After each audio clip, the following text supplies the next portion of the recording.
السلام علیکم ورحمۃ اللہ وبرکاتہ۔ تو آج کی موضوع ہے ہمارا وضو کا ایک مکمل مسنون طریقہ۔ تو انشاءاللہ اس میں میں آپ کے سامنے وضو کا تمام ایک مکمل طریقہ جو ہے صحیح حدیث کے مطابق آپ کے سامنے رکھتا ہوں۔ سب سے پہلے وضو کرنے سے پہلے آپ دل میں وضو کی کرنے کی نیت کریں، اور نیت کے لیے یاد رکھیں کوئی بھی خاص الفاظ جو ہیں وہ موجود نہیں ہیں۔ نیت جو ہے وہ دل کے ارادے کا نام ہے۔ وضو کے شروع میں بسم اللہ ضرور پڑھنی چاہیے۔ سنن نسائی کی یہ حدیث ہے جس میں رسول اللہ صلی اللہ علیہ وسلم نے صحابہ کرام سے فرمایا کہ بسم اللہ کہہ کر وضو کرو۔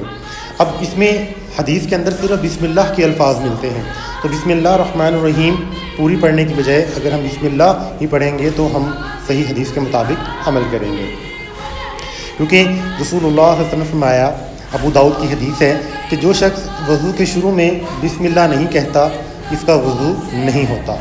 تو اگر کوئی شخص بسم اللہ شروع میں بھول جائے تو پھر جب اس کو یاد آئے تو فوراً پڑھ لے، دوبارہ وضو کرنے کی ضرورت نہیں ہوتی، کیونکہ اللہ تبارک و تعالیٰ نے بھول کو معاف کر دیا ہے۔ اس کے بعد ہاتھوں کو رسول اللہ صلی اللہ علیہ وسلم نے 3 بار اپنے ہاتھوں کو 3 بار دھونا ہے۔ پھر آپ نے فرمایا کہ وضو مکمل کرو، ہاتھوں کو دھوتے وقت ہاتھوں کی انگلیوں کے درمیان خلال کرو اور ناک میں پانی چڑھانے میں مبالغہ کرو، الا کہ یہ تم روزے دار ہو۔ روزے میں ناک میں پانی اوپر نہیں چڑھانا، عام دنوں میں روزے کے بغیر جب آپ ہوں گے تو ناک میں پانی اوپر تک چڑھانا ہے۔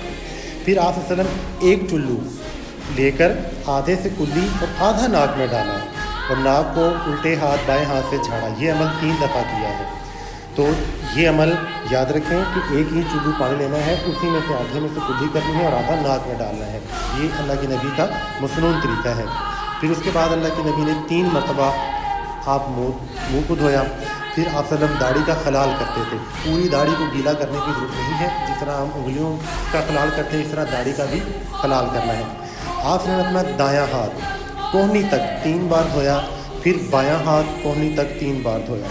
پھر آپ صلی اللہ علیہ وسلم نے سر کا مسح کیا، دونوں ہاتھ سر کے اگلے حصے سے شروع کر کے گدی تک پیچھے لے کے گئے، پھر پیچھے سے آگے اسی جگہ لے آئے جہاں سے مسح آپ نے شروع کیا تھا۔ آپ نے سر کا مسح 1 مرتبہ کیا۔ آپ صلی اللہ علیہ وسلم نے کانوں کا مسح کیا، شہادت کی انگلیاں دونوں کانوں کے سوراخوں میں ڈال کر کانوں کی پشت پر انگوٹھوں کے ساتھ مسح کیا۔ کان کے جو اپنے راستے بنے ہیں یہاں پہ آپ نے اپنی انگلی کو گھمانا ہے اور اپنے انگوٹھے سے کان کے پچھلے حصے پہ مسح کرنا ہے۔ آپ صلی اللہ علیہ وسلم نے دایاں پاؤں ٹخنوں تک 3 بار دھویا اور بایاں پاؤں بھی ٹخنوں تک 3 بار دھویا۔ تو آپ صلی اللہ علیہ وسلم نے فرمایا جب وضو کرو اور ہاتھوں اور پاؤں کی انگلیوں کا خلال کرو، کیونکہ پاؤں کی انگلیوں اور ہاتھوں کی انگلیوں کے درمیان کوئی حصہ ہمارا خشک نہیں رہنا چاہیے۔ ایک ابو داؤد کی حدیث کے اندر اللہ کے نبی نے فرمایا کہ وضو کرتے وقت جب اپنے پاؤں کی انگلیوں خلال ہاتھ کی چھوٹی انگلی سے کیا کرتے تھے، تو یہ بھی ہمارے پاس طریقہ موجود ہے۔ تو جب اللہ کے نبی وضو کرنے سے پہلے اگر آپ غسل خانے سے ہو کے آتے پیشاب کر کے آتے تو پھر اللہ کے نبی اپنی شرمگاہ پر پانی کا چھینٹا بھی مار دیا کرتے تھے۔ تو وضو کرتے وقت جو سب سے اہم بات ہے کہ دھونے میں ترتیب کو قائم رکھنا، جو اللہ کے نبی کی ترتیب ہمارے پاس موجود ہے اسی ترتیب سے ہم نے وضو کرنا ہے۔ اور دوسرے نمبر پہ وضو کو ایک ہی وقت میں کیا جائے، اعضاء کے دھونے میں وقفہ اور تاخیر نہیں ہونی چاہیے۔